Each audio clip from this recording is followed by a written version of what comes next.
Okay, it's live. Perfect. Perfect. Okay, let's...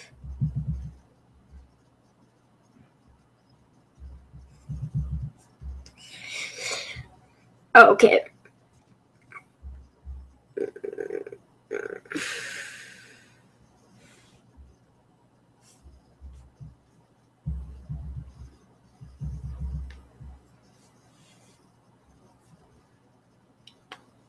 Oh, okay.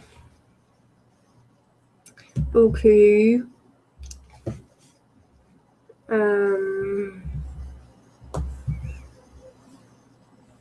Okay. Here, let's see. It's... Oh, okay. Okay, it's live. It is. Perfect.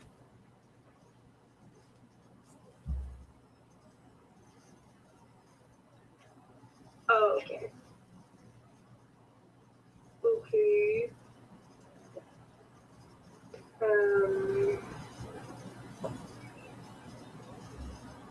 Okay. Here, let's see. It's... Oh, okay. Okay, it's live. It is. Okay, perfect. That'll be one movie. Yeah. Creepy.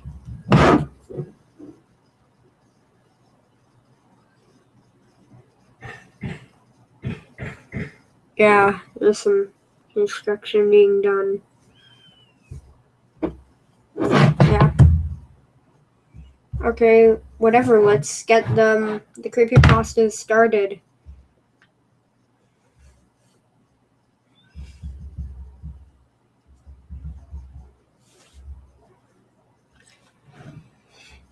Okay, we'll start with the diner. And screen share. Entire screen share. We see the same faces passing by every day, my faithful wife and I. Ghosts walking by our windows, their faces gaunt and pale, their speech slurred, almost hauntingly so. They held up signs, although most of which read similar messages. Will work for food, feed me, spare change. You had to feel sorry for the beggars and homeless in the streets when you run a respected neighborhood diner. Oh yeah, this is the diner creepypasta, being narrated by Creepypasta. Their faces unwashed. We thought that we could not just feed them for free. Then regular patrons would always demand the same treatment. So I'm starting Spore. It would be unfair and unjust. Yet, at the same time, we couldn't just leave them out there just to rot either. We had to help them. We looked at the picture of our son, who went and never returned from war. And that was how our idea struck. The next day, when the night was going by lazily, we let this one man in. He introduced himself as Kyle. He had been sleeping in alleyways and the outskirts of town for years after he was laying off and lost his home, unable to make for himself with how bad the economy was doing. Starting Spore. He ordered a brisket, the diner's speciality. In the kitchen, as she was preparing the man's food, my wife asked if what we were doing was right, if our method was a way to truly guide them. After a long discussion, I assured her that our friend, Kyle, would be thankful for us helping him. Was laying off and lost his home, unable to for himself with how bad. Okay, so yeah, it works. Starting Spore. He ordered a brisket, the diner's speciality. Yeah, it shows Spore, that's perfect. Okay, this is... My wife asked if what we were doing was right, if our method was a way Why to truly guide them. Oh, it's not responding. After a long discussion, I assured her that our Yeah. Okay.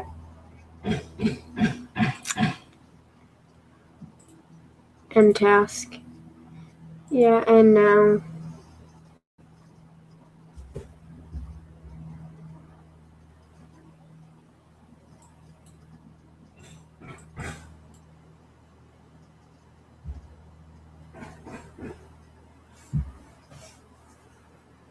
Why to truly guide them. Oh, it's not responding.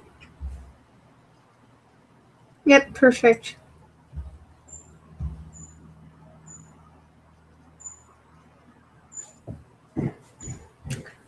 Okay. Then we'll start Spore again. And we'll get back to listening to the creepypastas. Okay, I'll listen to a different one. How about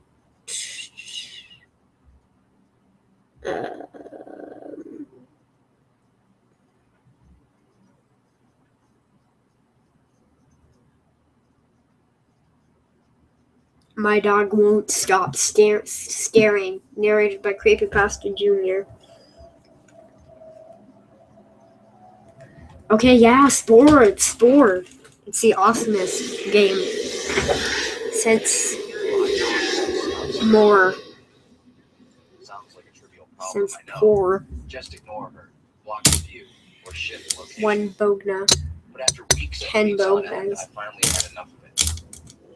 And having that creeping sensation all over your skin, that feeling that you're surely being watched. I'm rich. I Rich with guarantee that Bognas. you would have had enough too. She's a small dog, a little mixed breed named Ruby I picked up by chance one afternoon.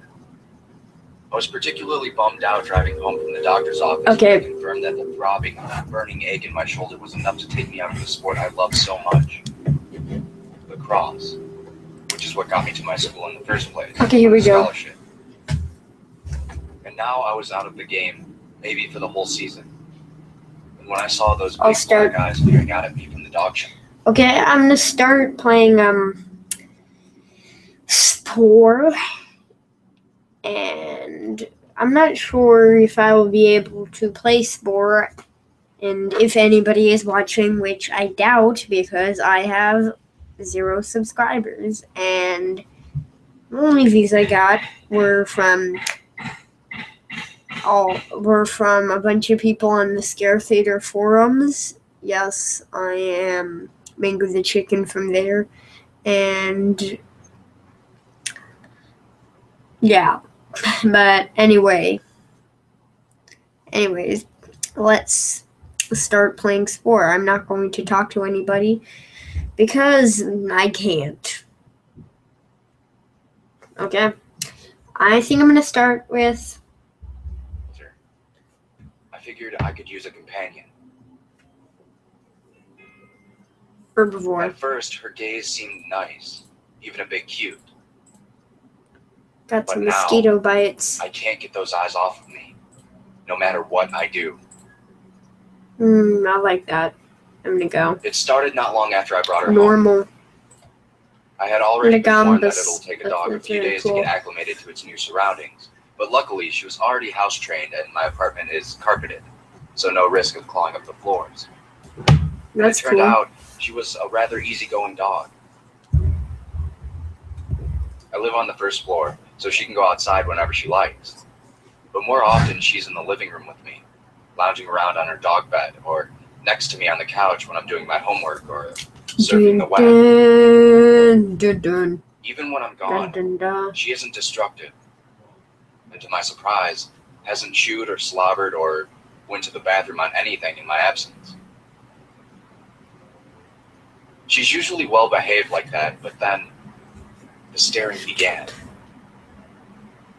For a few days, I I'm dismissed it as staring at nothing. you. After all, staring she at was the new to the screen. place, and I thought she just craved attention, being stuck in that shelter for God knows how long. Most of the time after her staring, she'd wait patiently for me to pat the couch cushion, giving her permission to jump up and curl up next to me. Aw, it's so cute. I figured the staring was And her then way it of kills asking you. for things. When I wasn't in the room with her, she would frantically begin to stare and search for Okay, that's the way as if I had just abandoned her, Noah asks for whining things. quietly. The noise began to get on my nerves, and so I started sending her outside. The place didn't come with a big backyard, but it was fenced and a decent size for a small dog, so I let her stay out and run No. around. Oh, I'm gonna And kill again, you at later first, in that's what life. she did. Rolled on her back, I'm gonna did make her your business, species pawed the grass, extinct. and all the stuff dogs usually do. Sooner or later, I'd find her an inch away from the sliding glass door. Her large eyes begging to be let back in. And so I would, with a bit of unease. She seemed to spend less and less time out there, using it only to go to the bathroom, and wanted to have more and more time with me. I never liked the feeling of being watched. As far back as I can remember, I've hated I'm having that staring at sickly, you. creepy, crawly sensation that I'm not alone. And even when she was in the other room, Oh, I really? swear I could I feel it. like that. Her whining turned to plaintive wails and little doggy howls every minute I was out of her sight. Like I said, I'm living here on my own, and I try not to let it bother me. Even when she moved from sleeping at the foot of my bed to practically right up against me. Even as I lay there trying to sleep, she would just stare and stare. I thought maybe her former owners were abusive, or that they didn't show her any affection. Okay. When I took her to get the shots she needed, I even asked a veterinarian, but she just shrugged it off as normal No, I dog should behavior. get the. Did I get the part? A little more clingy Did I? than most. She just wants to be close to you. Yeah, Vet told there's me. a part. A lot of dogs stare. It's not uncommon. Oh, stop Maybe trying. the vet was right. They killed me, of The course. retriever in the waiting room seemed to gaze unending at me too. And I will never get that part. I never liked that feeling. So I tried to accept that some Oh, dog look at behaviors that might just be weird that way. darn thing. And yet, as time went on, I couldn't shake the feeling that the staring had become more intense somehow. Like she was looking really deeply at me. Thanks, Bode. That's when I started to get annoyed. Thanks, Sure, Bode. she's just a dog, but why would she incessantly need to look at me like that? It didn't matter if she was yards across the room or right beside me on the sofa. Her giant, These things get in my forlorn-looking way. eyes bore holes through me. It was unnerving.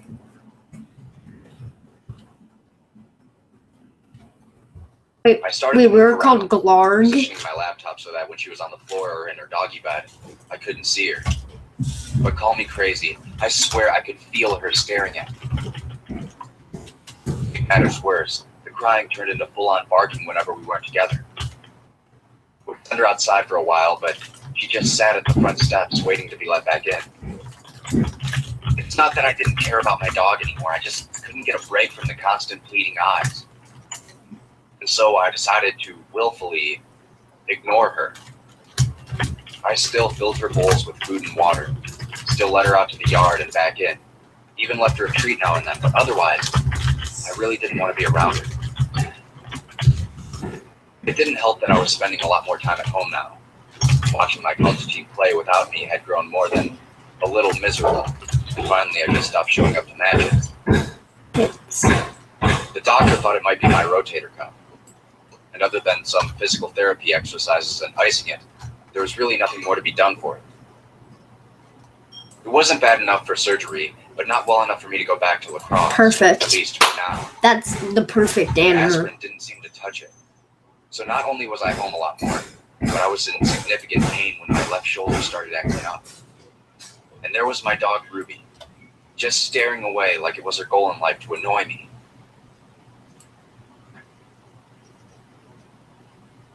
Last night, I had finally had enough. It's not their Go memory. outside, I shouted, sliding the glass door open with my good arm. The dog meekly trotted onto the steps and sat down. Good, and stay there. I closed her out and walked away, agitated and with my shoulder twitching painfully, still knowing that she was watching me through that damn door. Her wide, soulful eyes followed me down the hall, and even when I was in the living room, At an angle from the backyard and out of view completely, I didn't feel alone. I could sense her looking at me. I went to the fridge and got a beer, and then another. It was a couple more before I finally realized how late it had gotten, and that I had left Ruby outside for so long on a chilly night. I was actually feeling sorry for her as I walked over, a little tipsy, to retrieve my dog. I mean, she's just an animal. It's what they do, right? Sure enough, don't when I you got there, dare. I found her looking directly into my eyes through the glass door. It may have just been the beer, but I could swear those eyes looked almost human somehow. They look creepy. And they wouldn't stop staring. I flung the door open in anger so hard it hit the edge and nearly slid back. I grabbed Ruby by the collar, dragging her inside and shutting it behind me. Stop this! Do you understand? Why do you always have to stare at me? Later, when I sobered up, I realized how ridiculous this whole thing must have seemed. Me shouting drunk demands at a small dog. But I had had it with her completely. Her eyes answered back with a mournful gaze. That was it. You sleep in here tonight, understand? You made me do this. I practically threw her in the hard metal crate I had gotten at the shelter, lined at the bottom with a dingy old blanket, which I had never made her sleep in the whole night. I knew she didn't like the crate, but I took a kind of perverse glee in that fact. She let out an unhappy whine as I passed the window shut, her eyes still darting to meet mine. I ignored her occasional cries and went back to my beer, which, to my disappointment, did very little to ease the sharp pains in my shoulder. I'd probably end up back at the doctor's at this rate. And he didn't Knowing how get intense her an raging in my opiate. bedroom, I admit I stalled a little, tidying up the room and tossing out the empty bottles. But eventually, without giving Ruby the crate so much as a glance, This is I walked down the really hall and shut the loud. bedroom door and gingerly got into bed. Hmm. Maybe I was wrong to get a dog after all. Oh my god, oh my god, oh my god, oh my god. I would have to thank God more when I was sober I'm explode. and address I'm the problem in the explode. morning. Maybe with another visit to the vet. Maybe she's just sick. I mean, And I don't, I have no I'm not idea why a dog would act this way. Catholic. I don't believe that saying the name of. Yeah, Ruby I'm an glared as best she atheist. could as Saying soon the as her name master entered of. her field of vision. But her human seemed wobbly and unhappy with her. Saying God, the Upon her word master shuffling into God. the kitchen, she whimpered softly and threw herself back towards the Saying corner of the crate. God hurts Her owner didn't even take a moment to look over at her. a character. The entity behind Yeah, them, I'm however, getting into did. controversial territory. She was always so trying to break it stop down. talking. To make it leave her master alone. It would only sink its claws deeper into their shoulder and tightening its grip. So the entity spread its ropey black lips and flashed the dog rows of smiling needle-like teeth, trailing as it always did, directly behind her master. Oh. Well, that was a twist. Oh, wait. Oh, it's not still.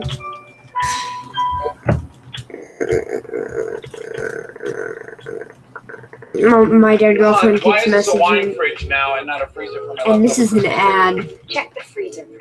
Oh, let's get this Chardonnay and gravy party started.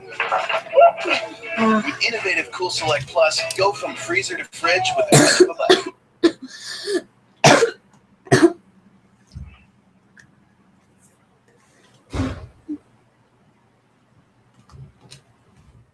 oh, here's another kit. I should call. I keep getting these hiccups. I hate these Tonight hiccups. is kind of a catalyst for me. I just received another message, and it's far worse than any of the others. And I hate it. My girlfriend died on the 7th of August, Yeah, I've listened to 2012. this one before. She was involved in a There's something in the ladies' room. Yes. And it's called a lady. Or maybe For the Who past knows? 4 years, I've worked as Because a video everything is a editor at thing. a woman's apparel company. It's probably As you might imagine, most of the employees are female. it's probably and light. I'm in fact the only guy in my department. This leads to a lot of jokes and harmless teasing from both friends and coworkers, but the truth is, I don't really mind it at all. I hardly even notice. There is, however, one downside. The bathroom situation. But I'm getting slightly ahead of myself. A few months ago, lack of space, moved my apartment about from its main headquarters to a smaller building across the street. It was a perfect situation. We desperately needed the extra space, and the building was available. Unfortunately, it wasn't in the building for quite a while, and it was obvious. Ceiling tiles were cracked or collapsing. The carpets had peeled up, revealing bare concrete underneath, and the bathrooms were in god-awful shape. Honestly, the space looked more like a home for squatters than a comfortable workspace. But my employer put a lot of money into remodeling, and by the end, it was unrecognizable. What an amazing transformation. Each had individual working spaces complete with potted plants, ergonomic chairs, and open spaces to decorate however we wished. Celia. We were given a full kitchen complete with a coffee maker, a juicer, and top-of-the-line water purifier. And the girls were given an extravagant bathroom complete with futons. Oh yeah, it's on normal. That's why it's so hard. With the bulbs around the I frame. usually play on easy. There was one cost-cutting measure the company implemented. I'm so and good. They did it in the one place where it would affect the least amount of employees. The men's room. The men's room was a single toilet, sink, and plain mirror. That was fine, seeing as I would be the only one using it, aside from the occasional office visitor. But the problem was that the door had a loose lock. Sometimes, when I exited the bathroom, the weighted door would shut on its own and randomly engage its mechanism, locking me out until someone from maintenance could come over and jimmy the door open. It didn't happen that often, but it was often enough to be a huge pain. To make matters worse, sometimes maintenance was bombarded with other matters, leaving me without a bathroom for hours or even days. Luckily, my female coworkers were good-natured enough to let me use the ladies' room if I were ever in the unfortunate situation of having to go so badly while locked out of the men's room. They said they didn't mind. If anything, they found it amusing.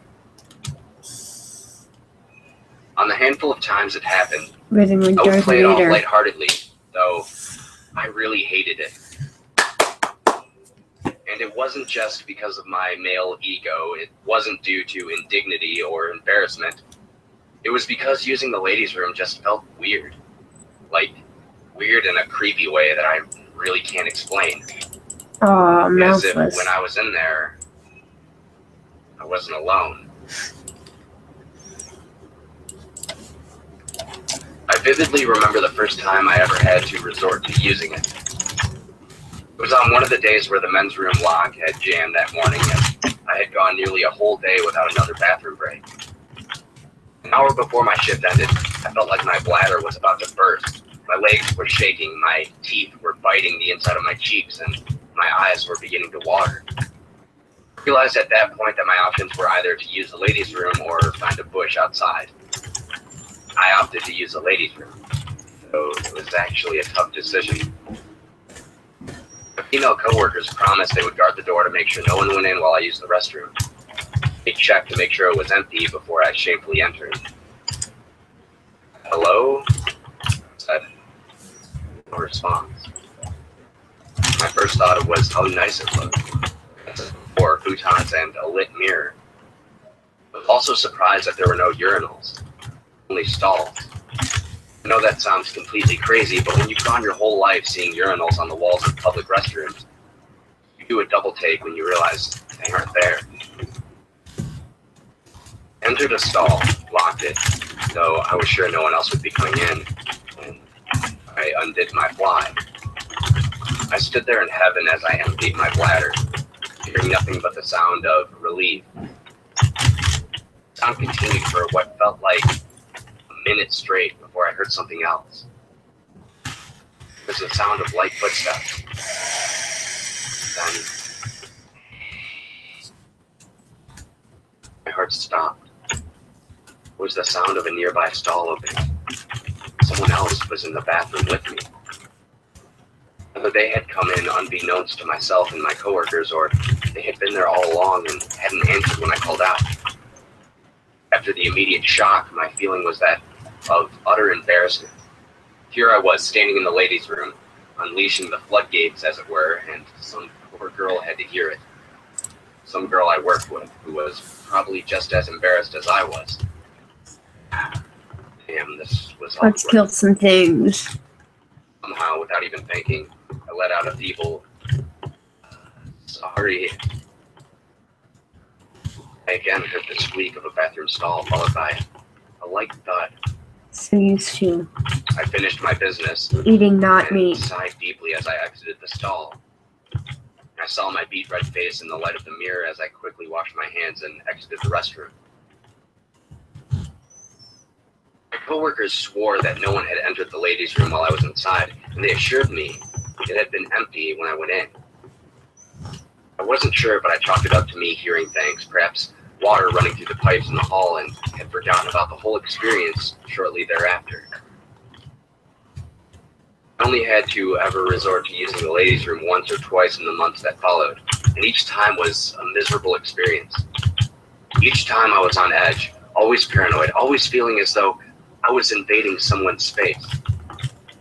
Once, while washing my hands in the sink, I looked up at the mirror and swore I saw movement in the corner of my eye. A quick motion near one of the stall doors, like someone quickly ducking out of sight. I couldn't pinpoint where the motion had come from exactly, but I swore at the moment I saw it, I heard that unmistakable sound.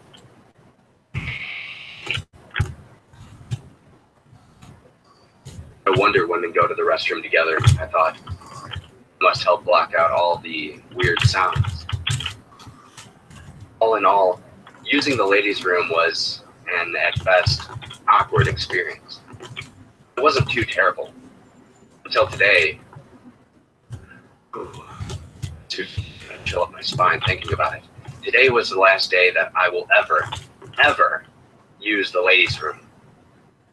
I'll make sure none of my coworkers ever use it again either, if I can help it.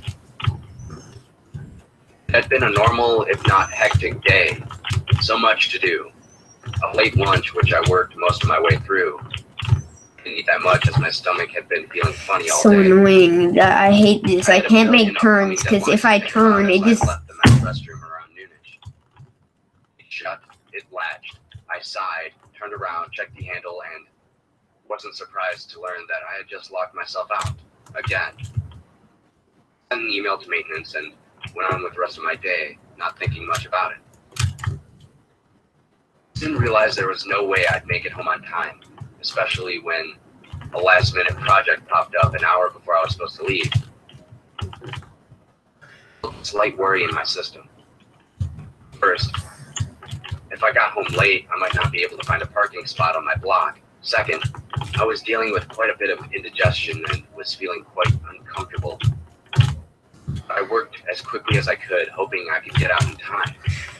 Yeah, I'm done. I need to Of course, put Celia on. the days you want to get home early are the days you end up working the latest. Sure enough, by 6 p.m., the last girl had left the office and I wasn't nearly finished with my project. By 7:30, my stomach was killing me. It began to loudly rumble, and it wasn't an I'm hungry rumble, but rather an I'm upset and bloated and you're about to have a bad experience kind of rumble. Sparing you too many details, let's just say I needed to use the restroom and use it badly. I looked at how much longer it would take my computer to finish processing the video project. About 45 minutes. That half-hour drive home meant there was no way I could wait. Went to the men's room and tried to open it. Oh, right.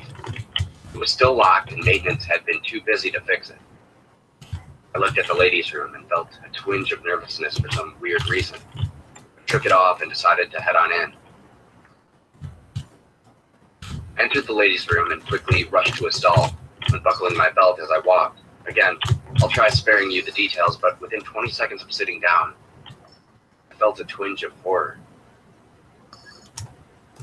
I began to hear footsteps. I listened closely, wondering if I was again imagining things. No. It's unmistakable. I was definitely hearing a walking sound. Wait, no. Not walking. A crawling sound, maybe. My heart skipped a beat and my lungs turned to iron as I realized where the sound was coming from. It was coming from above me. Directly above me. Perfect. I can get I out. looked up and the sound disappeared. For a And moment, that's creepy. I heard nothing but the heavy ache of my own racing heartbeat. Then Yeah, I'm omnivore. No. Yeah, I'm omnivore. it Perfect. was at that moment I realized I wasn't hearing a stall opening. It was the sound of a ceiling tile lifting. As the tile directly above me slid open, ever so slightly, I know I saw it. My eyes widened and my mouth dropped open as I stared at something. Okay, this that was is really staring back at creepy. me. Inside the ceiling, partially hidden in the shadow, I saw an eye looking around. I'm gonna staring take right this at me off. for a single instant. Mm. Then, as quickly as it was there, See, I'm not gonna narrate much. the last thing I remember hearing was the light thud of a ceiling tile dropping into place. What happened next is a complete blur. I don't remember standing or even pulling my pants up. I don't remember grabbing my keys nor exiting the building. I just remember the pounding in my chest, the pounding so hard that my ribs ached as I drove home, replaying the events in my head. I wondered how the hell I was going to tell my all but one female department what I saw. It was a man's face, but it was not entirely human.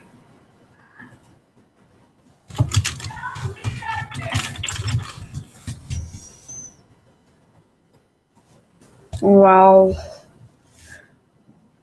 That's creepy, crawly. Spooky, scary skeletons. That's what it is. That's what it is. It's spooky, scary skeletons. I've been seeing this girl for around 9 months now.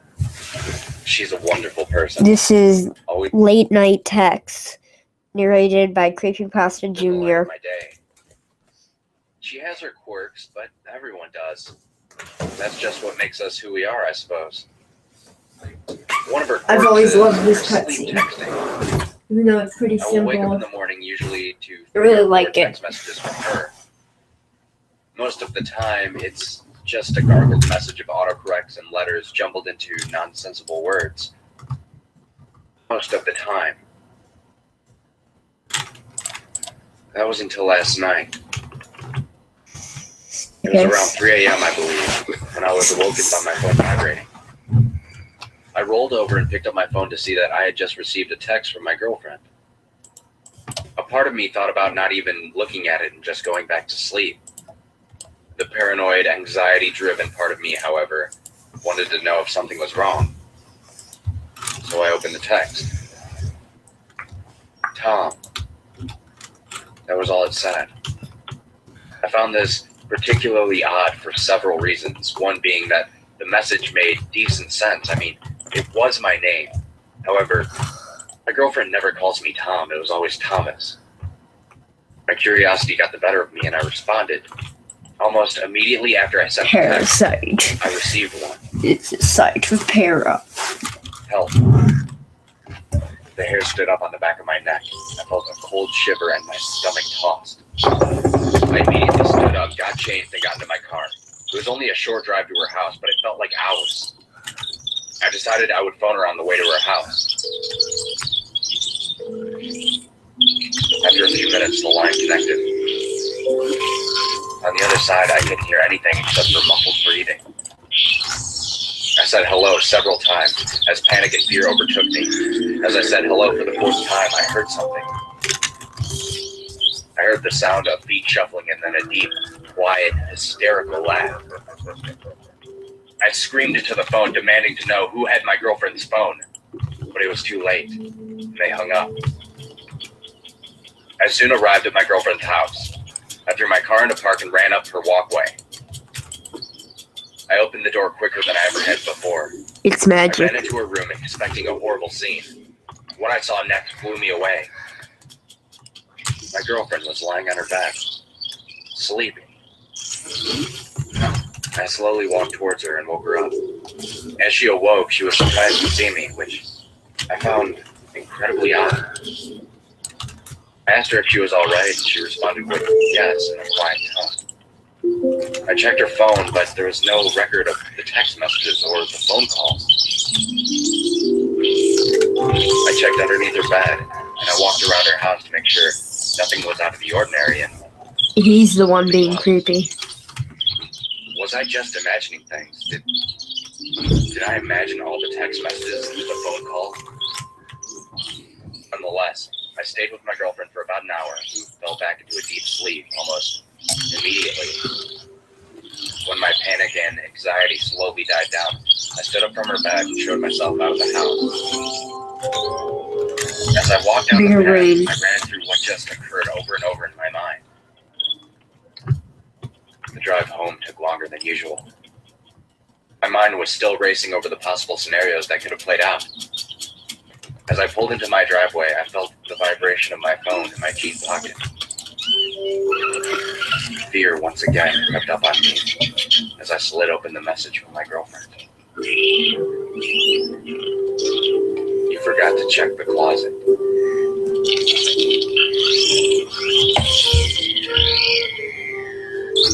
Well, the text message, continuing this text message themed creepypastas, is narrated by Mr. Creepypasta. Driving home from a friend's house, you sit at a red light. And I hate You these. hear a familiar tone from your phone in the passenger seat. A text message. Probably from your friend. You always leave things at their homes. Being a responsible driver, the light still red, you open the message and wait for a moment for the image to load. Suddenly a photo pops up. Red. Obscured, strange contrast, and no text accompanying it. But the light is green, so you close your phone and go back to driving, wondering vaguely what that was, and who would have sent it to you. Evil Digit. Perhaps someone accidentally took a picture of the inside of their bag or pocket and sent it to you. You're still caught wondering as you pull up to the next light, also red, and another little tone from your phone.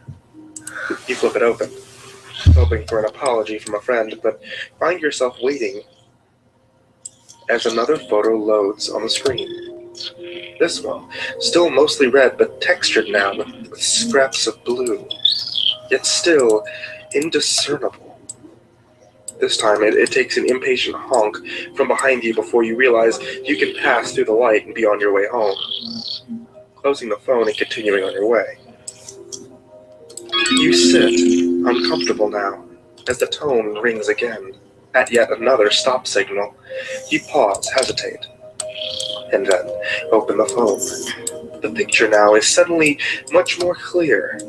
That scrap of blue seems to be the ragged edge of a bit of denim, half blood-soaked and laying across a pile of entrails, torn straight through the back of the human torso.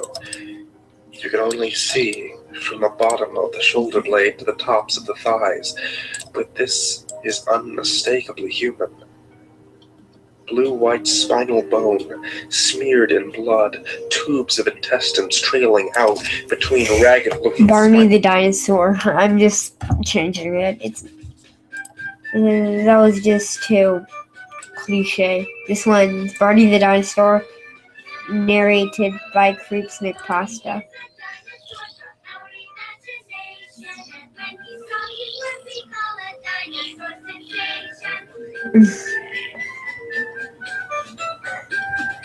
Barney's friends are big and small, they come from lots of places. After school they meet to play and sing with happy faces. Barney shows us lots of things like Everyone has heard of Barney and Friends, a show, despite its Nope. ridicule being overly simplistic and not as educational as people wanted it, is a part of pretty much everyone's childhood, including mine.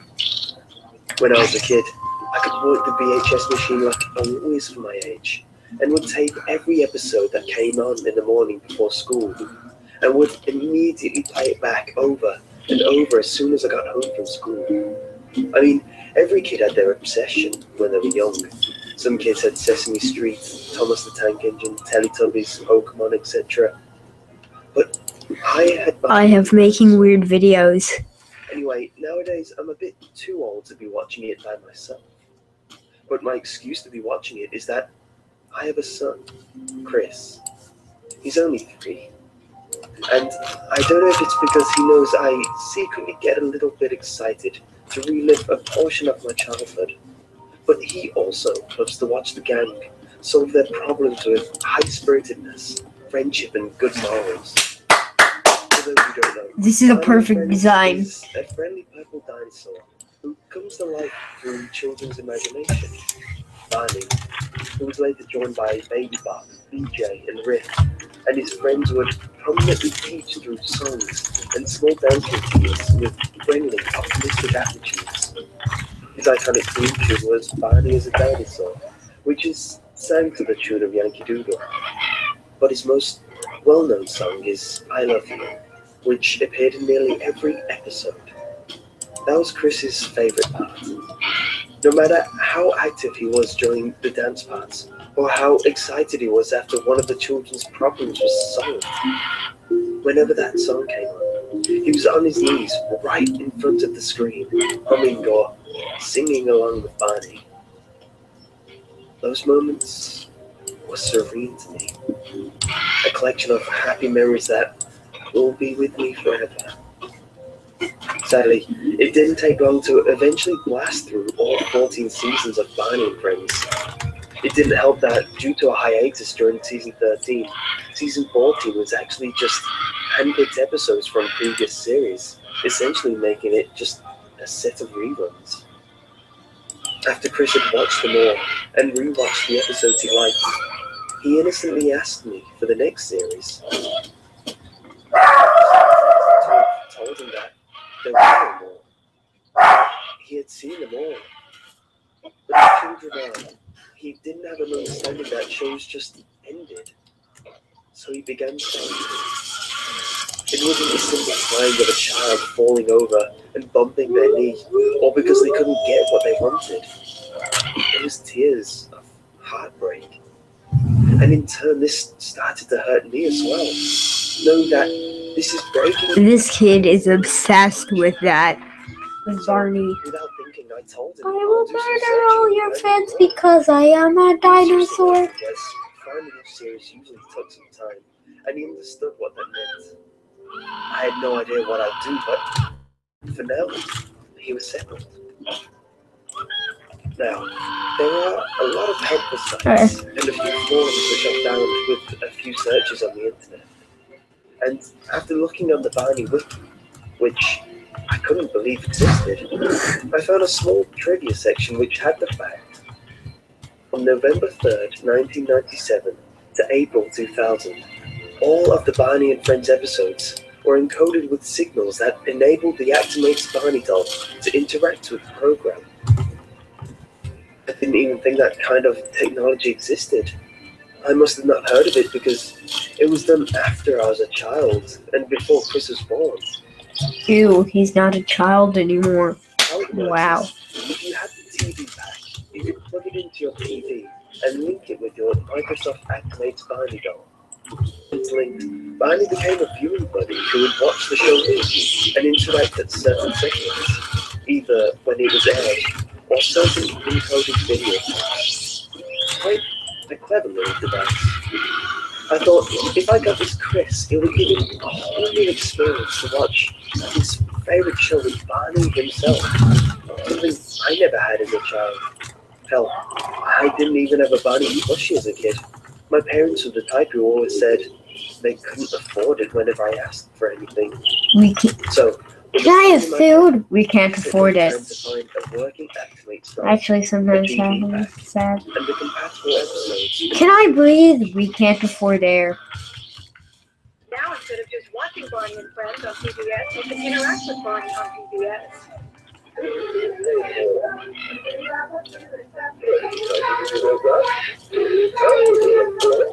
4-year-old Mallory is watching Barney and Friends with an innovative new early learning system called Microsoft Actimates. That was good.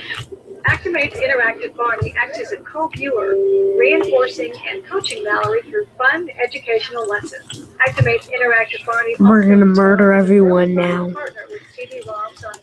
Let's all just whisper. Videos on a VCR. She always watched Barney by herself anyway, but now she goes against the character, and the two of them watch together, and they count together, and they're singing, they're dancing, and moving around, so it's even more educational than it was before.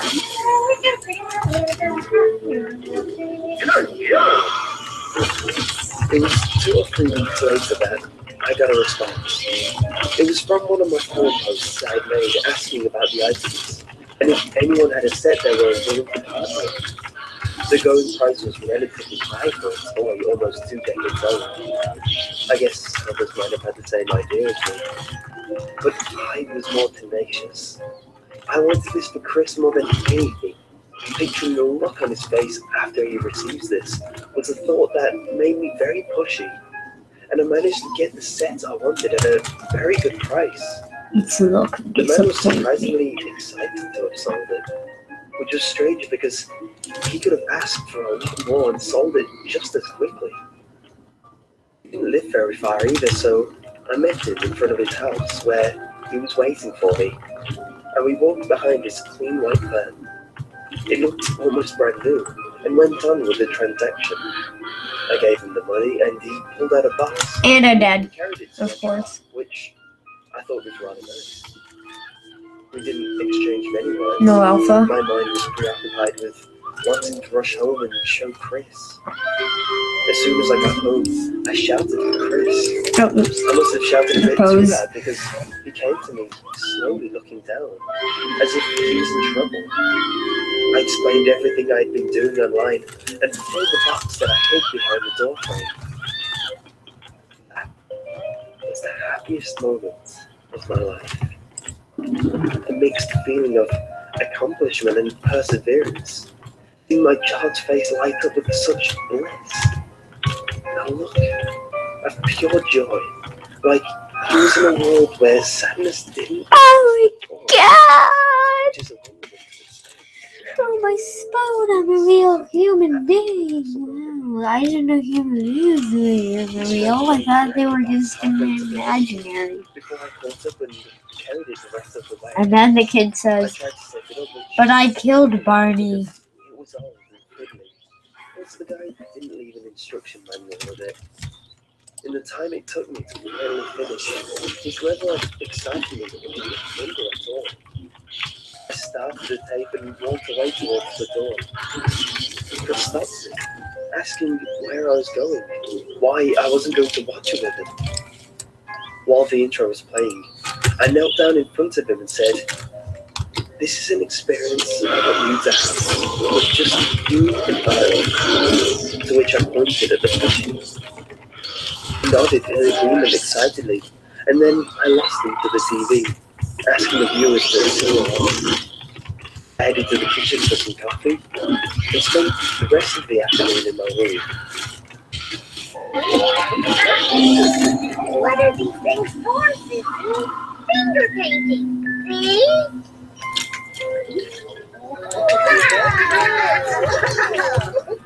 It's a fantastic automatic gooey gooey drip cover. Yeah, let's get messy.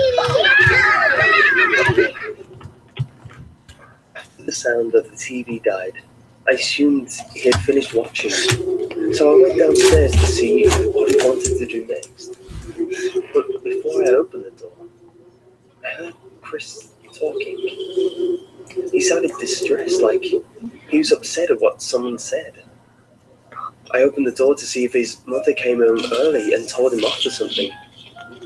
But what I saw was Chris's head spin around towards me while he was holding Barney in front of him. There was a moment of silence as I was trying to process what to say, until I instinctively came out with, "Chris, what's going on?" What's going on? Quick as a whistle, he said, "Nothing," What's going brushing it off like he was hiding something before darting past me to the kitchen, Barney in hand. I just stood there, trying to see if he had broken anything in the room before I heard Chris in the kitchen asking for my help to pour him a drink. I was suspicious, but seeing nothing out of the ordinary in the living room, I obliged to Chris's request and left. From then on, whenever I returned to Chris to check up on him while he was watching a show, I opened the door. He must have always heard me coming because as soon as I peeked in, he stopped talking, sit down from whatever position he was in, and placed himself bolt upright in a formal manner. There was no use in asking what he was doing because he'd always cover it up. And I say cover it up because I know he was up to something. It's how terrible I was. He brought that Barney. Well, we're not going to need my truck. Everywhere, Go to the and hospital, right? told him everything he was doing. If he was with his dog, Audio.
No. when it was not needed. Hey. When there was quiet parts of the show, I could hear Chris talking to Barney. I had a frog in my throat hearing how innocent he sounded. We need a Like mind Barney rate. was actually there, right next to him. But something was wrong. As I was listening in from the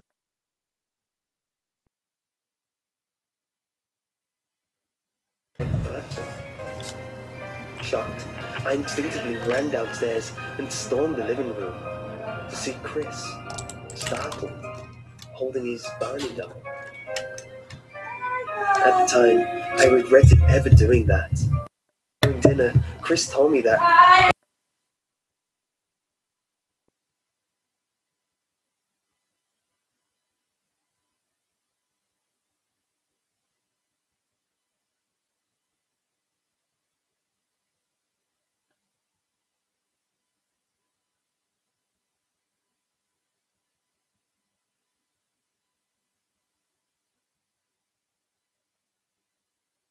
I'll be right back.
I found the cat of paradise.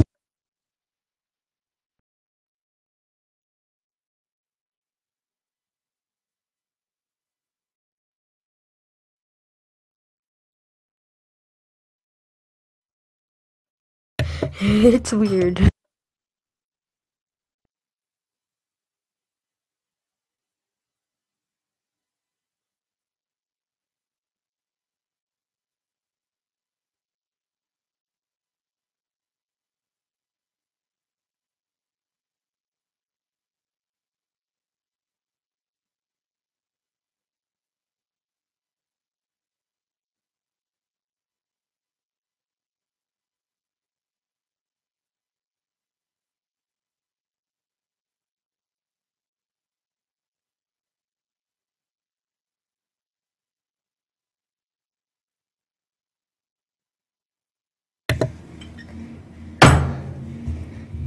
The cat of paradise.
Chickens are chickens.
Okay. The caterpillar.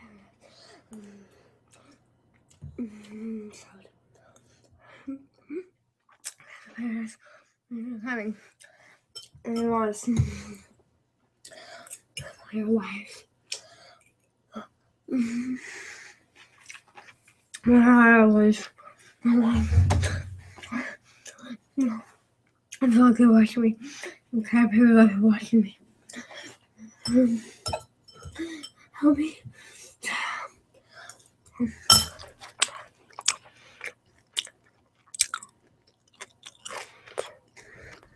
I'm gonna kill you. And then they're gonna kill me.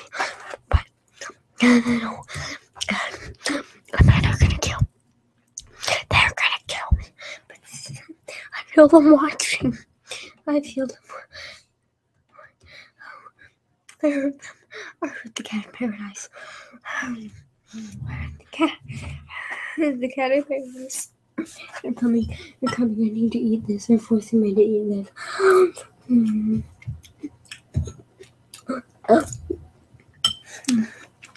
Paradise loves you.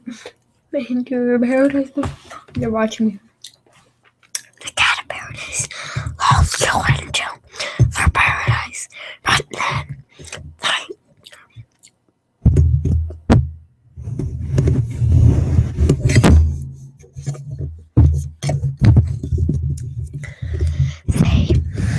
They kill you.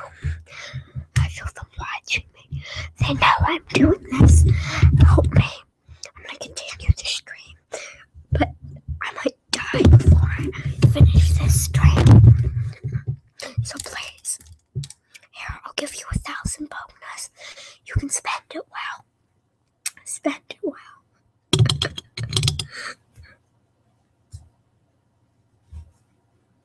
Okay, we're back to the game. Almost 8,000 bonus, please. Peace. Crushed me. I felt like I should have left him to whatever he was doing, but I couldn't explain what I heard. And if I told anyone, I'd sound way too paranoid. After that, Chris always seemed to avoid me. He obviously couldn't cut contact with me since I was the main one who was looking after him during his break from school. He needed me to do remedial tasks that a 3-year-old couldn't, like fetching him a drink and grabbing his Barney tapes from the top shelf. I definitely noticed he spoke to me less. He never told me what Barney said, even if I asked. Never told me what he was thinking or anything like that. Oh god, I need to run. At the end of his school break, he had cleared through the 3 series I had, which was compatible with the Actimate style, and other episodes in between as well. During the last day, me and his mother sat him down and explained he couldn't stay up past his bedtime anymore because he had to wake up early for school again. Disgruntled, he agreed and went to his room like we told him. I stay up past my bedtime because I'm a big boy. Television show through a unique animation technology developed by Microsoft that will make its broadcast premiere on PBS. The program is broadcast from your PBS member station with an encoded signal. It's read by a special. Are you sure about that? That are hooked into the VCR connected to your television set. The transmitter then decodes the data and transmits it to a wireless receiver in the body of the Actimate's interactive Barney.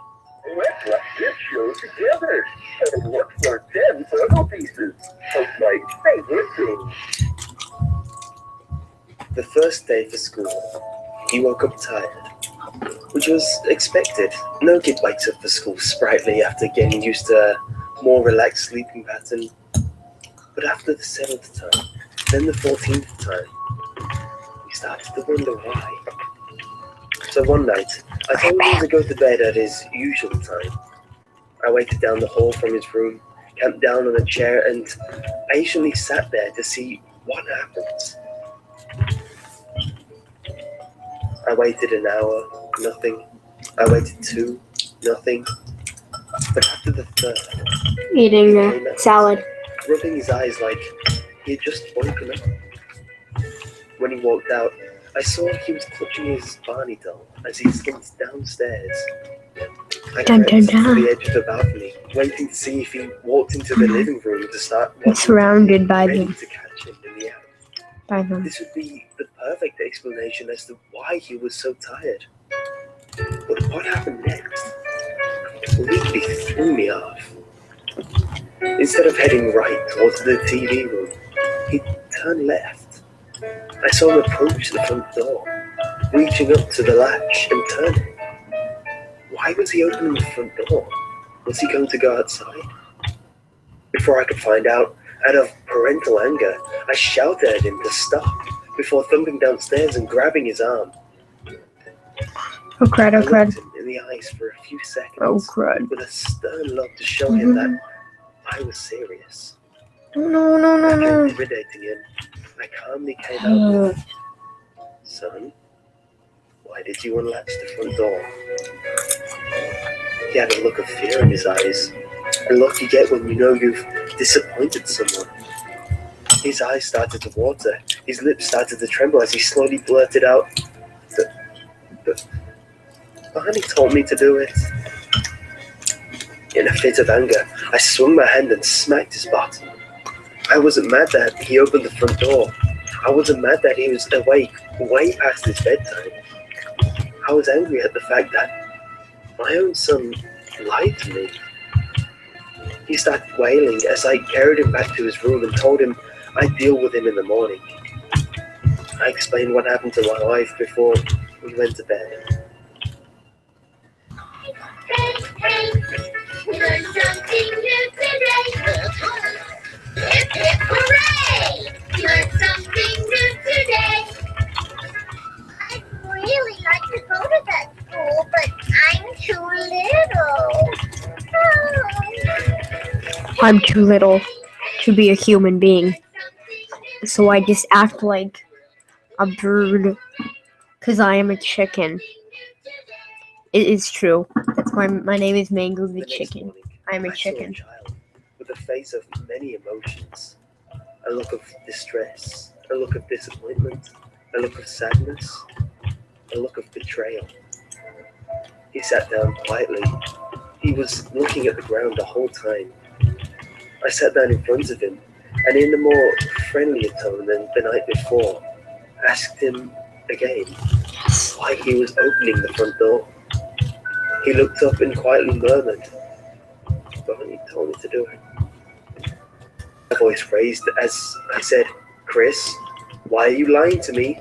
You'll be in more trouble if you lie again." He raised his head with a serious look in his face. Oh He no. really did. His face started to well up. "I'm not lying." Guess I'm nearly there. I knew it wasn't true. It couldn't be. Although he sounded like he honestly believed that it was. I knew that kids have a very active imagination, something people lose after a certain age. I deliberated for a few minutes before telling Chris that he could not do as Barney said anymore.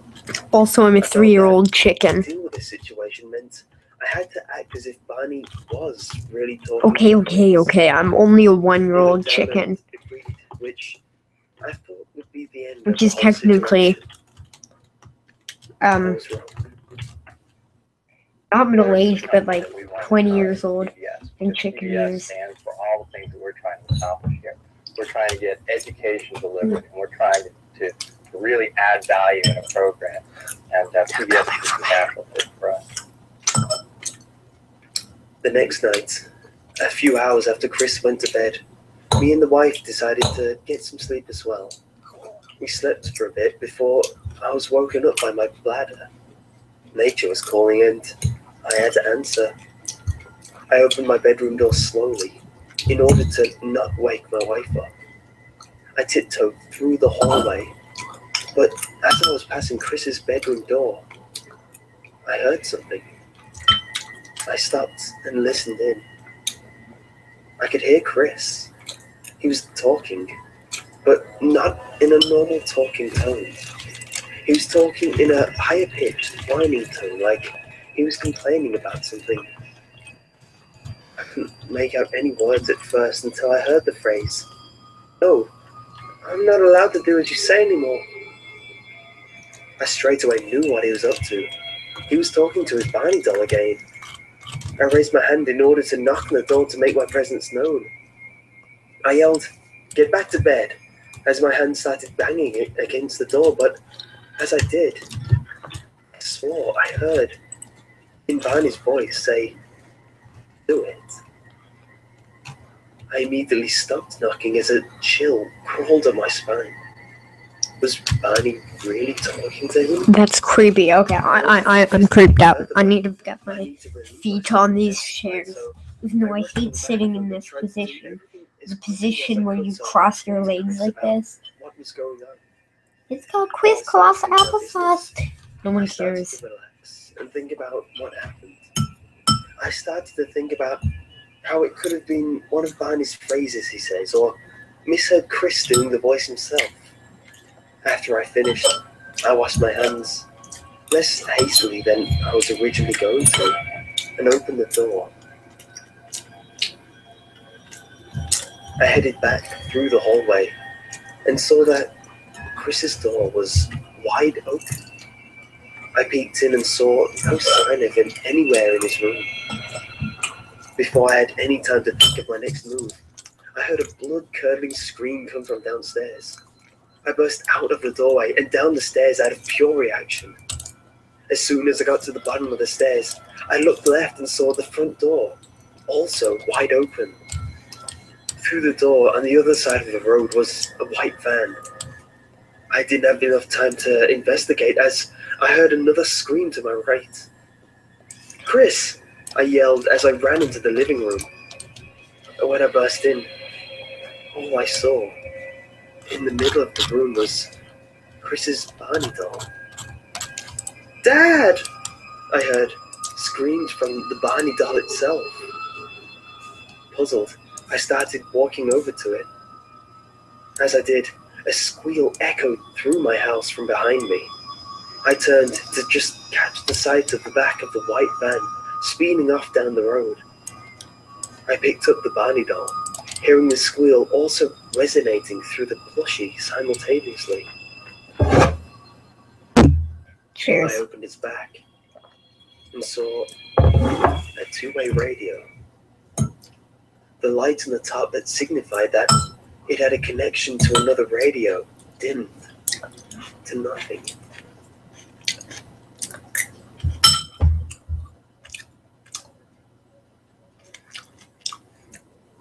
Wow, so his son was kidnapped. You can always count on having a fun day when you spend it with the people.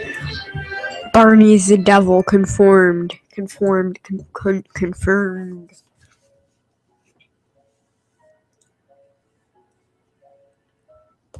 This is a witness report from the father released with permission in order to aid the search.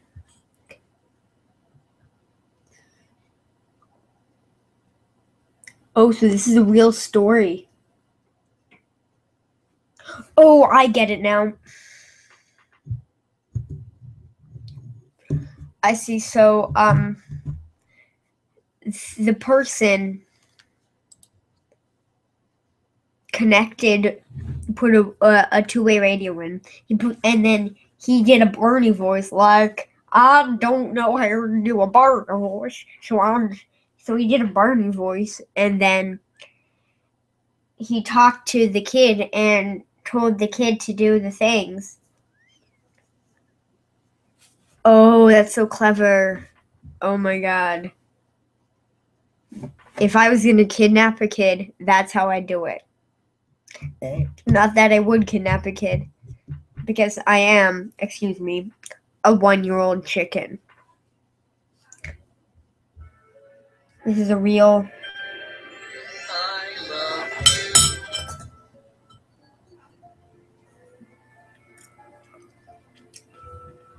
Wow.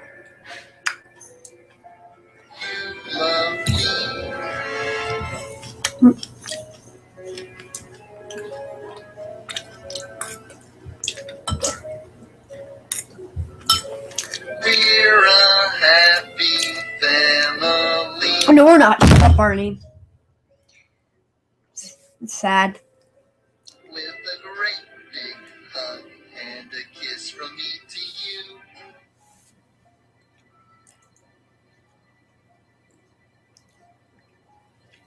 Wow. Won't you say you love me too? No, I'm gonna shoot you in the face. What was the license plate number? I really want to help this person, but I'm a 1-year-old chicken. I love you. You love me. I will kidnap you, or son. Never buy a Barney doll. Never. Aunt Cicely died. She was my wife's great aunt and last surviving relative.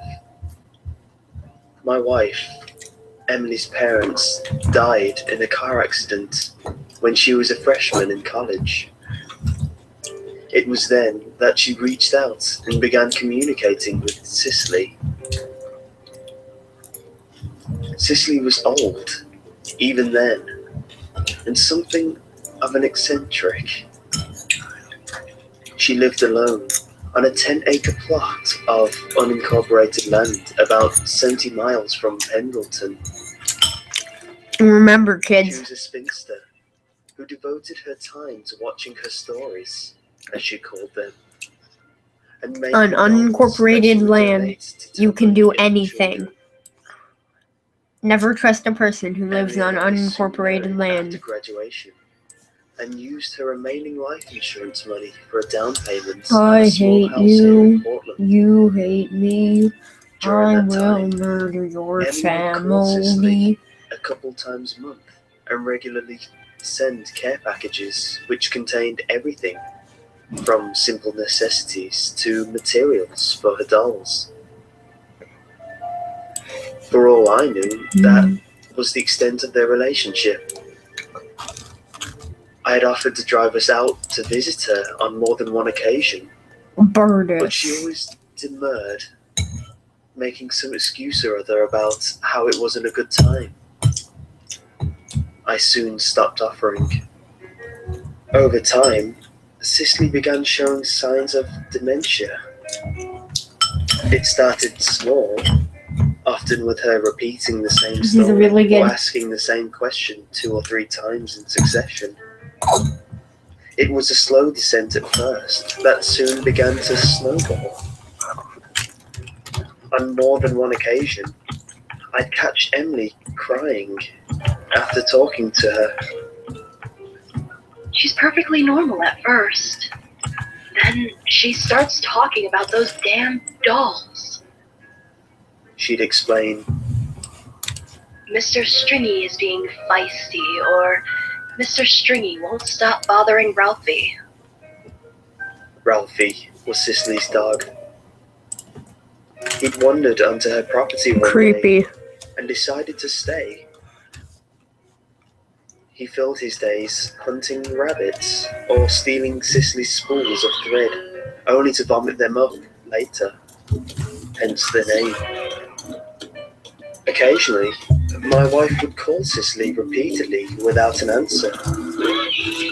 That's when things would get really tense around the house. Being unable to reach her, Perfect. Emily would then call the local sheriff to do a welfare check. He'd drive out to Cicely's property and find her confused and disorientated. I urged my wife to put her in a home, but she said that Cicely wouldn't have it, and that there was nothing we could do to make her go. When Cicely failed to pick up the phone after 2 days of No. I have to do this again and again and again until I die. The sheriff called us later that day to inform us that Aunt Cicely had passed away. Aunt Cicely had passed away He gave Emily his doing condolences. stuff. Emily spent the rest of the day on the phone making arrangements. As it turned out, Cicely had prepared everything in advance, so there was little to do. She had This one. requested Oh.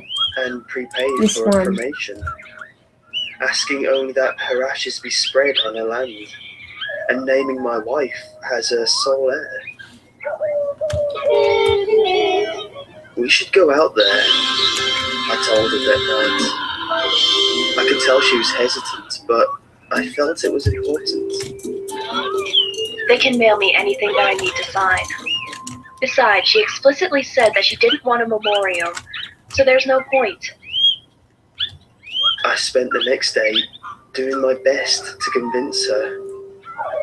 I told her she'd regret not going. She was family and was nice enough to leave the land to us. She finally relented, and we left the next morning. We didn't I know hate where this. we would stay, so we packed our camping gear and food as a precaution. I'm just gonna go kill some things That afternoon, to cope. after a few wrong turns, we pulled off at a gas station to ask Oh, for that's us. directions. Inside the mini-mart, we found the sheriff, who had stopped in for a cup of I coffee. shot the sheriff, He said he was but glad I someone came out didn't to shoot Sicily. the deputy. I'm It was probably gonna shame get a the way copyright strike she for left him alone that. like that. He gave us directions, I fought pointing the out the landmarks to puppet, look for, as most of the roads were unmarked. but the On our way puppet out, never fought he pulled me me. aside and gave me a pained look. And I'm dead. He asked, I shot doing his something, best to avoid making eye but I contact. never shot a human. I don't think so. I just At least my moved wife didn't say it. anything about that. I answered, Oh, this isn't something I could bring up with a lady, but she was there for a while before we found her. It was just so remote. he stammered. He finally said, I don't want to upset you, but something had gotten to her body before we did. It probably was. Well, she was chewed up pretty good. he leaned in close Wow. and whispered, They got her eyes. It's best that you don't see her like that. I was speechless. I nodded to the sheriff and wandered into the car in a daze. It was only a short drive to Sister's home, but we never would have found it by ourselves. The whole area was a confused grid of dirt roads. Pulling up, we found a dilapidated double-wide set among the field of debris. Okay. Ah! And now I Place just looked wake like up here. the beginnings of a landfill. We exited the car after a brief survey of our surroundings. I knew why Emily hadn't been keen to visit, This was a mistake. she said. Let's go home. I was thinking the same thing, but we had already arrived, and I thought that the trip was the right thing to do. It's getting late, I told her. I don't think we should be driving someone on to the roads meet. at night. Why don't we spend the night and we'll leave in the morning? I could tell she wasn't happy, but she agreed. We decided to explore the trailer to see if there were any loose ends that needed to be tied up. I have to admit that I was hoping to find some long-forgotten valuables, but kept that part to myself. The door was No voice, puppet! and upon opening it, we were hit with a stench that nearly knocked us to our feet. It was a potpourri of rotting food, But I didn't do garbage, stuff. and stale air. We stood at the doorway for a while, hoping it would air out, but it didn't.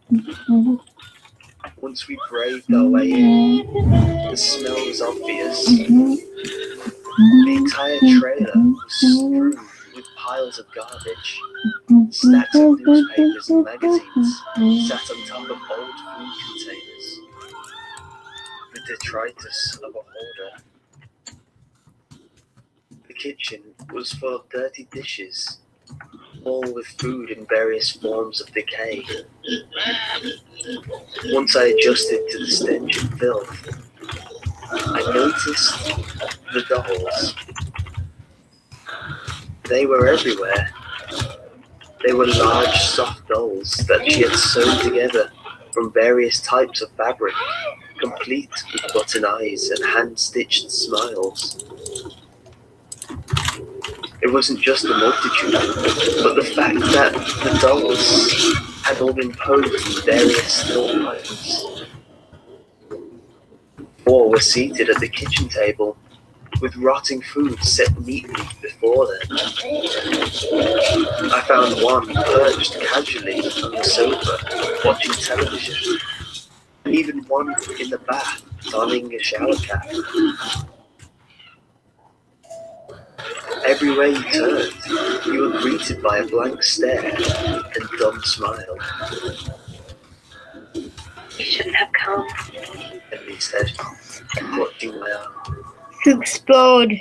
She was Oh, right. that thing explode. I wanted her to find comfort here, not the realization that her last relative had lived in squalor and neglect.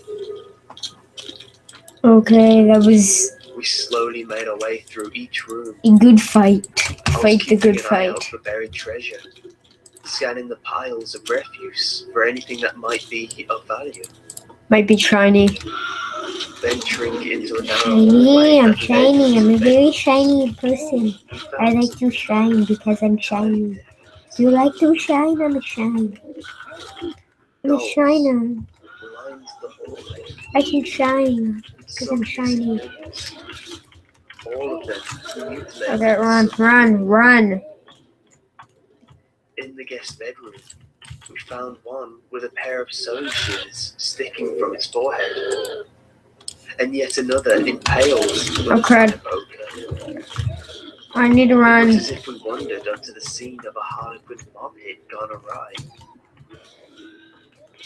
And dead. All those years of dismissing Cicely's erratic behaviour as eccentric or a bit of dementia were betrayed by the face of mental illness.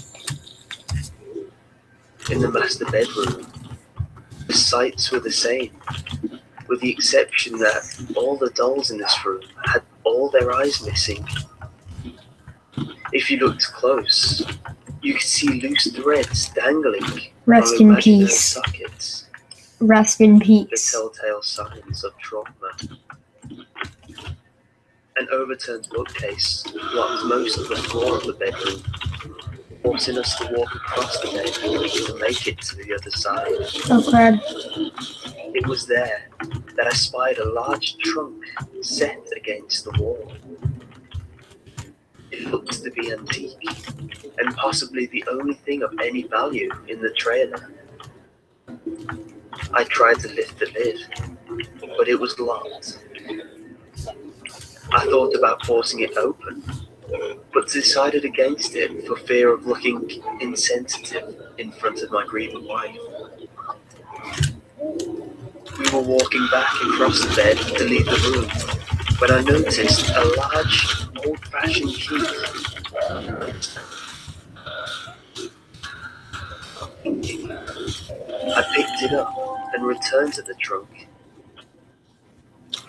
The key was a match, and an instant later, I had the lid lifted open.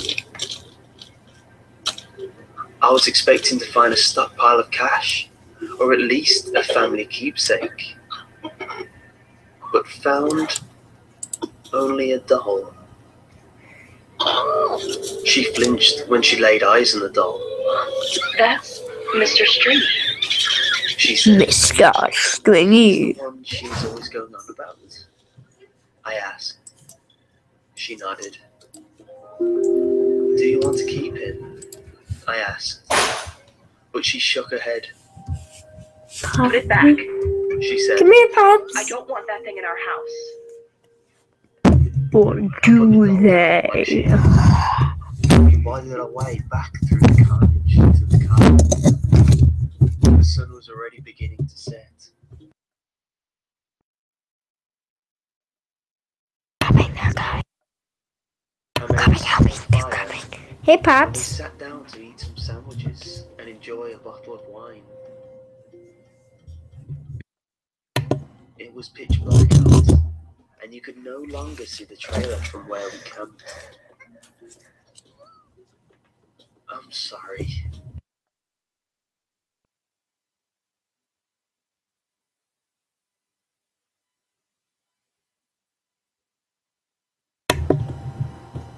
Okay, Emily nodded, peering solemnly into a glass of wine. here we go again. I came to terms with it, you know. And to She start finally said, doing this again, My parents. I'm a Kai. That was a I long am a time Kai. ago, and I dealt with that. I'm a guy. I know you did. He does I stuff. said, I know you did. We stared blankly at the fire for a while longer before climbing into the tent. The air was still and quiet, save for the I love occasional that sound. crackle of the fire.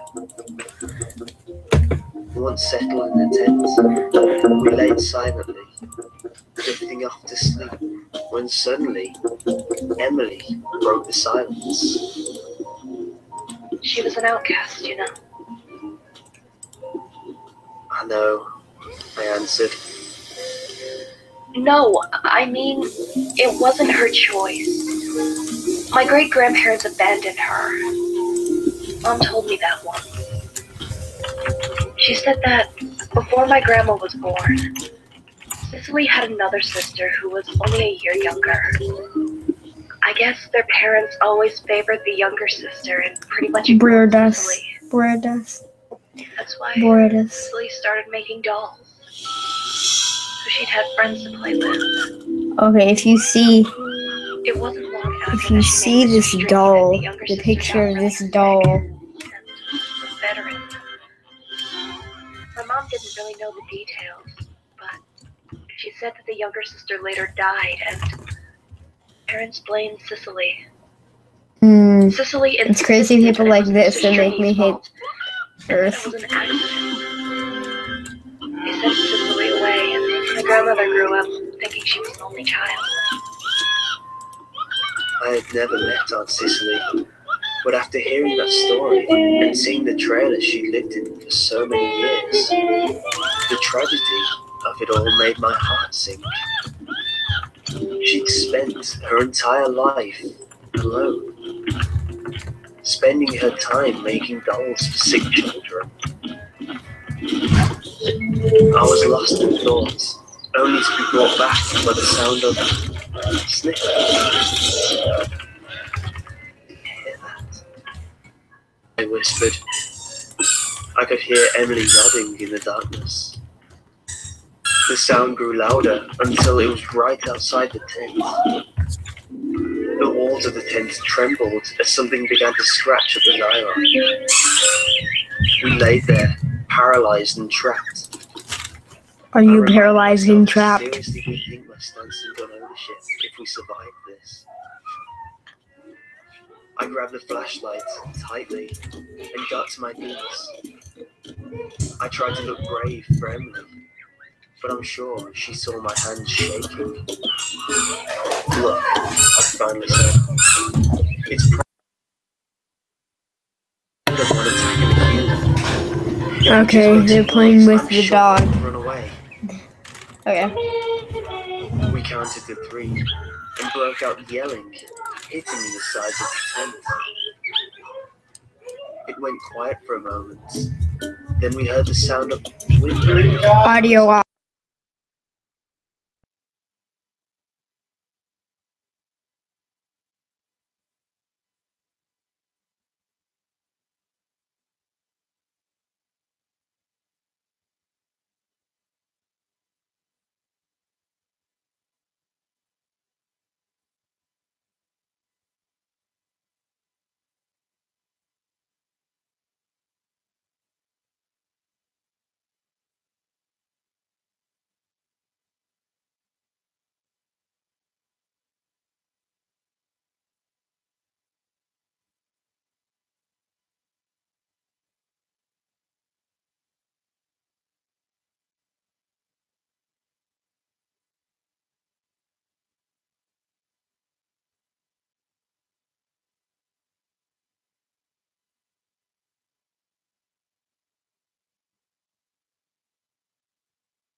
Okay. I'm back. I'm back. I'm back. I'm back.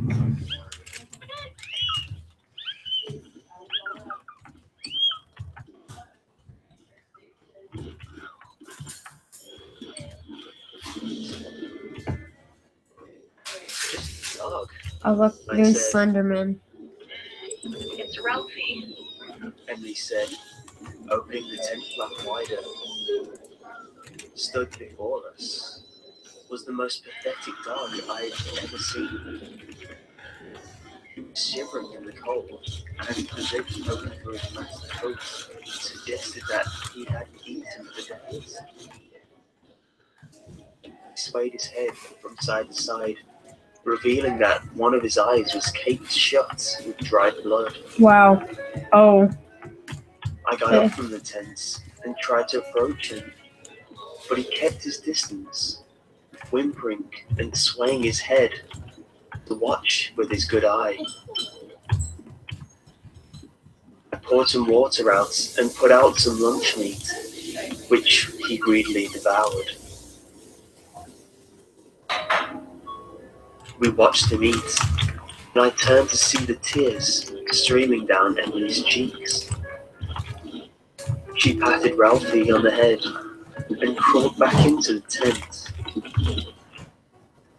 I followed her, and a minute later, Ralphie scratched at the door. We exchanged looks. I relented, unzipping the flap to let him in. He looked us up and down this time before curling up to sleep at our feet. Thank you. Emily said. He smells worse than the trailer, I replied. I don't think either of us slept that night. I was close to dozing off, jolted awake by the sound of crashing. Sometimes it sounded like metal. Sometimes the sound of dishes breaking. Only I couldn't determine if it was real or just a dream. Did you hear that? Emily finally asked. It's just raccoons. They must have made their way into the trailer, I said, trying to sound convincing. Raccoons laugh. She asked. You heard laughing? That's what it sounded like. Children laughing. Well, raccoons have shrill calls. I guess it could sound like laughter, I said, hoping it was true. I strained my ears, but could not hear anything over the Well, sound we've been of our going breathing. pretty far in this. So let's hope I Slowly, survive. the tent started to grow lighter. The sun's coming up, I said, pulling myself up. The sun. Now. And he replied. Uh-oh. We sat Oh, up nope. and got out from under our sleeping bags. And dead. Ralphie was still sound asleep. Let's I asked. Emily answered that we could decide later, that we couldn't leave him. I shook him and called his name. I kept shaking him, but he wouldn't budge. He was cold. I looked at my wife and saw tears welling in her eyes. We climbed over him and out the tent, where we were surprised to see it was still night out. The light was coming from the trailer that was now engulfed in flames. We approached, but were stopped dead in our tracks by the sounds of screaming. Someone's in there. My wife said frantically. No one's in there. We're in the middle of nowhere. You need a car to get out here, and there aren't any cars around. So it's raccoons? There were a lot of things in that trailer, I said. I don't know, but I'm sure there's no one in there. I went to the tent to get our backpacks. Emily stopped me. Leave it. She said. It's time to go. We drove straight back to Portland without saying a word. I was at home a few weeks later when the mailman came to our door with the package. At first, I assumed Emily had ordered something from the internet, but was disabused of that notion when I saw the return address. Who was it? She called from the kitchen. No one, just someone selling something, I muttered. I stole myself to the bathroom, package in hand.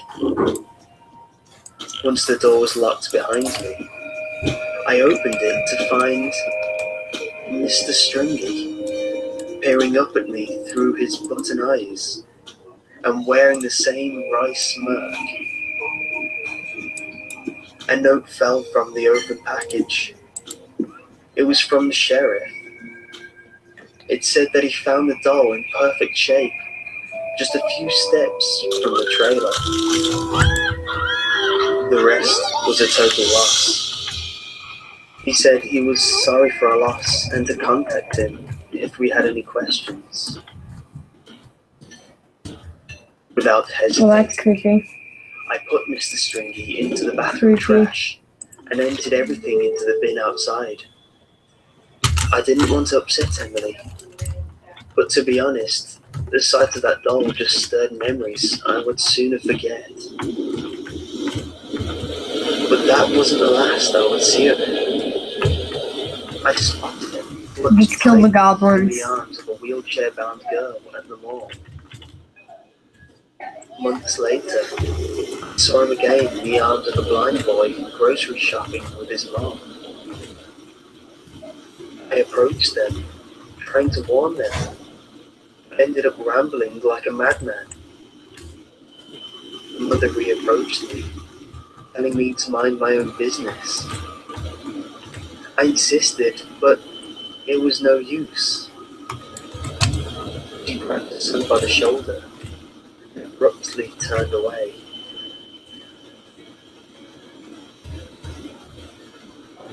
I watched as the two marched away. The boy made his way carefully, with Mr. Stringy flopping over his shoulder, his ebony eyes looking right at me. I know I was in a state, but I swear I saw Mr. Stringy's red plush lips part, revealing a grotesque smile of yellow, fang-like teeth.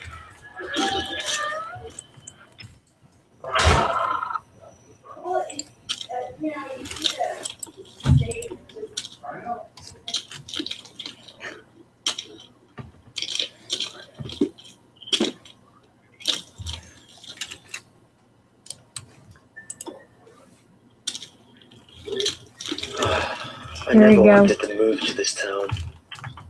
My relocation was a result of my father fleeing his cheating wife. That whore was no mother of mine, I told myself. I was forced to leave my friends, my school, hell, my whole life behind. I'm dead. Of course, I always die. How your whole world can come crashing down around you. How the life you've taken so long to build up can be torn apart in mere moments. It's I whatever. left a bustling city, Okay. full of life.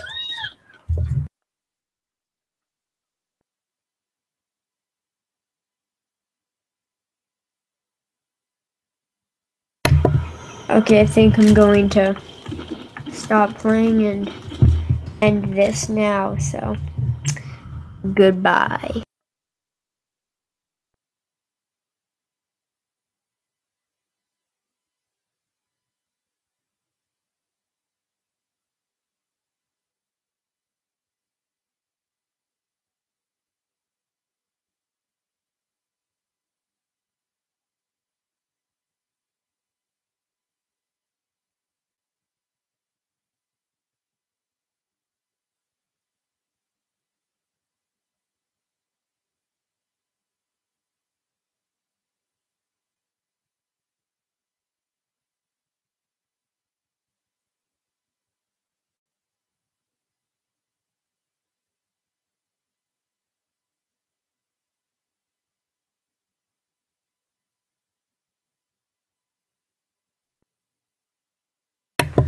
Goodbye.